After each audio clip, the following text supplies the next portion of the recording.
নমস্কার, আপনারা দেখছেন সময় কলকাতা। খেলা হবে নিয়ে রয়েছে আপনাদের সঙ্গে আমি প্রবীর। মৌসুম শুরু হয়ে যাবার পরেও দলের শক্তি বাড়িয়ে চলেছে ইস্ট বেঙ্গল। নতুন বিদেশিকে সই করালো তারা। ডেনমার্কের স্ট্রাইকার অ্যান্টন সেজবার্গকে সই করিয়েছে লাল হলুদ ব্রিগেড। চলতি মৌসুমের আইএসএল এর জন্য নেওয়া হয়েছে তাকে।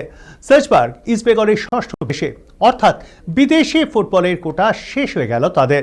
বুধবার নতুন বিদেশির নাম জানিয়েছে ইস্ট বেঙ্গল। সেজবার্গ ৭৭ নম্বর জার্সি পরে খেলবেন। শারীরিক ক্ষমতা রয়েছে তার, হেডে দক্ষ। এই ফুটবলারকে কাজে লাগাতে চান ইস্ট বেঙ্গলের কোচ অস্কার ব্রিজো। আমেরিকার ক্লাব মন্টেরে বিএফসি থেকে ইস্ট বেঙ্গলে এসেছেন ২৫ বছরের সেজবার্গ। ডেনমার্ক থেকে ফুটবল শুরু করা সেজবার্গ ইউরোপ ও উত্তর আমেরিকার বিভিন্ন দলে খেলেছেন। ইউএসএল চ্যাম্পিয়নশিপে ২০২৪-২৫ মরশুমে মন্টেরে পেয়ে হয়ে ১০টি গোল করেছেন, ৫টি অ্যাসিস্টও রয়েছে তার।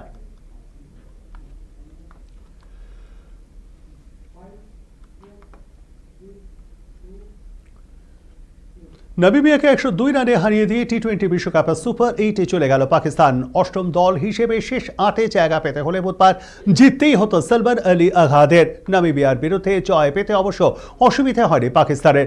প্রথমে ব্যাট করে ৩ উইকেটে ১৯৯ রান করে পাকিস্তান। ১০০ রানের অপরাজিত ইনিংস খেলেন সাহিবজাদা ফারমান।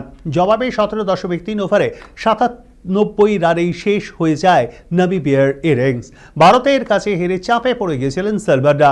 ব্যর্থতার জন্য সমালোচনায় পেতে হতে হয়েছিল বাবর আজম, শাহিন আফ্রিদিদের মতো সিনিয়র ক্রিকেটারদের।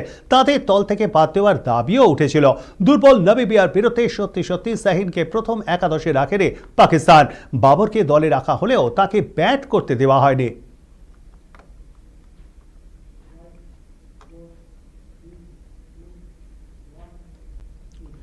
টি-20 বিশ্বকাপে সুপার 8 পর্বের সূচি নিশ্চিত হয়ে গিয়েছে। দুটি গ্রুপে রয়েছে ৮টি দলকে ভাগ করা হয়েছে। প্রতিটি গ্রুপে 4টি করে দল রয়েছে। প্রতিটি দল নিজের গ্রুপের বাকি 3টি দলের সঙ্গে খেলবে। প্রতি গ্রুপের শীর্ষে থাকা 2টি দল খেলবে সেমিফাইনাল। সুপার 8-এ মোট 12টি ম্যাচ। ২১শে ফেব্রুয়ারি থেকে সুপার 8 পর্ব শুরু হতে চলেছে, যা চলবে ১ মার্চ পর্যন্ত। ভারত এবং শ্রীলঙ্কা দুই দেশেই খেলা হবে। মোট 7টি মাঠে 12টি ম্যাচ। প্রথম দিনেই রয়েছে পাকিস্তান এবং নিউজিল্যান্ডের খেলা। এই ম্যাচ সন্ধ্যে 7টা থেকে। পরদিন অর্থাৎ ২২শে ফেব্রুয়ারি 2টি ম্যাচ। বিকেল 3টে থেকে খেলা ইংল্যান্ড ও শ্রীলঙ্কার। এই দিনই প্রথম নামছে ভারত আহমেদাবাদের সূর্যকুমার যাদবদের দলের সামনে দক্ষিণ আফ্রিকা। এরপর 3 দিন একটি করে ম্যাচ। 23শে ফেব্রুয়ারি জিম্বাবুয়ে এবং ওয়েস্ট ইন্ডিজ। 24শে ফেব্রুয়ারি ইংল্যান্ড পাকিস্তান। 25শে ফেব্রুয়ারি শ্রীলঙ্কা এবং নিউজিল্যান্ডের ম্যাচ। 3টি ম্যাচই শুরু সন্ধ্যে 7টা থেকে। সুপার 8-এ ভারতের দ্বিতীয় ম্যাচে 26শে ফেব্রুয়ারি প্রতিপক্ষ জিম্বাবুয়ে। ম্যাচ শুরু সন্ধ্যে 7টায়। ওই দিনই বিকেল 3টে মুখোমুখি ওয়েস্ট ইন্ডিজ এবং দক্ষিণ আফ্রিকা। 27 ও 28শে ফেব্রুয়ারি যথাক্রমে ইংল্যান্ড নিউজিল্যান্ড এবং শ্রীলঙ্কা পাকিস্তান ম্যাচ। এই দুটি ম্যাচই শুরু হবে সন্ধ্যে 7টায়। সুপার 8 পর্বের শেষ দিন অর্থাৎ 1 মার্চ ক্রিকেটের নন্দনকানন কলকাতার ইডেন গার্ডেন্সে মুখোমুখি ভারত ওয়েস্ট ইন্ডিজ। ওই দিনই বিকেল 3টে জিম্বাবুয়ে এবং দক্ষিণ আফ্রিকার খেলা রয়েছে।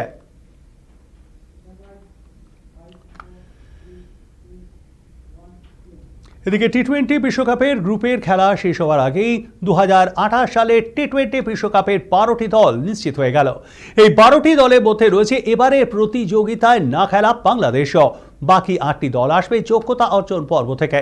যে 8টি দল এবার সুপার 8-এ উঠেছে তারা সরাসরি পরের টি-20 বিশ্বকাপ খেলবে, অর্থাৎ Bharat, Pakistan, West Indies, England, দক্ষিণ আফ্রিকা, শ্রীলঙ্কা, জিম্বাবুয়ে, নিউজিল্যান্ড পরের বিশ্বকাপে খেলার ছাড়পত্র পেয়ে গিয়েছে। 2028-এর বিশ্বকাপের অন্যতম আয়োজক অস্ট্রেলিয়া।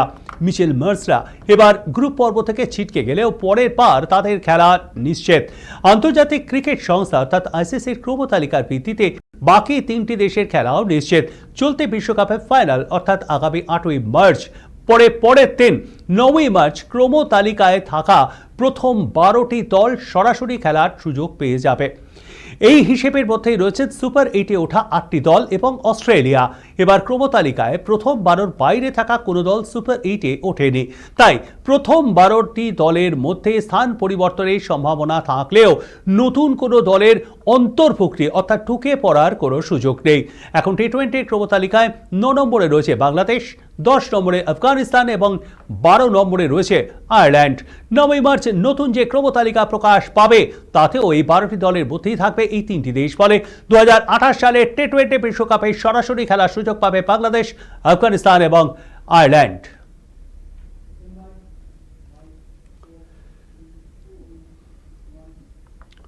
ফের সরাসরি পাকিস্তানের সেনা প্রধান আসিম মুনির ও পাকিস্তানের বলছেন চেয়ারম্যান মহসিন নকভিকে নিশানা করেছেন ইমরান খান। 2023 সাল থেকে জেলবন্দি ইমরান, জেলেই তাকে মারার ছক কষেছেন পাকিস্তানের সেনা প্রধান আসিম মুনির। এমনটাই অভিযোগ পাকিস্তানের প্রাক্তন ক্রিকেট অধিনায়ক তথা প্রাক্তন প্রধানমন্ত্রীর। ইমরানের পরিদের অভিযোগ তাদের লাগাতার হুমকি দিচ্ছেন নকভি। জেলবন্দি ইমরানের স্বাস্থ্য নিয়ে উদ্বিগ্ন তার পরিবার। ইমরানের দুই বোন উজমা খান ও আলিমা খানকে জেলে গিয়ে তাদের সঙ্গে দেখাও করতে দেওয়া হচ্ছে না বলে অভিযোগ করেছেন তারা। এক সাংবাদিক বৈঠকে খুনের ষড়যন্ত্রের অভিযোগ তুলেছেন তারা।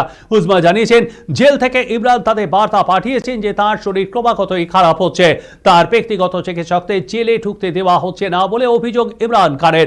প্রকাশ্যে এই বিষয়ে কথা বলায় নকভি তাদের ক্রমাগতই হুমকি দিচ্ছেন বলে অভিযোগ করেছেন উজমা, যদিও নকভি সব অভিযোগ অস্বীকার করেছেন।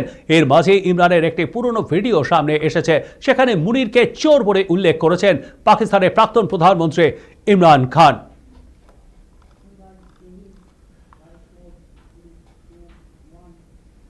এখন এ পর্যন্তই, দেখতে থাকুন সময় কলকাতা। সময় বলবে সময়ের কথা। নমস্কার।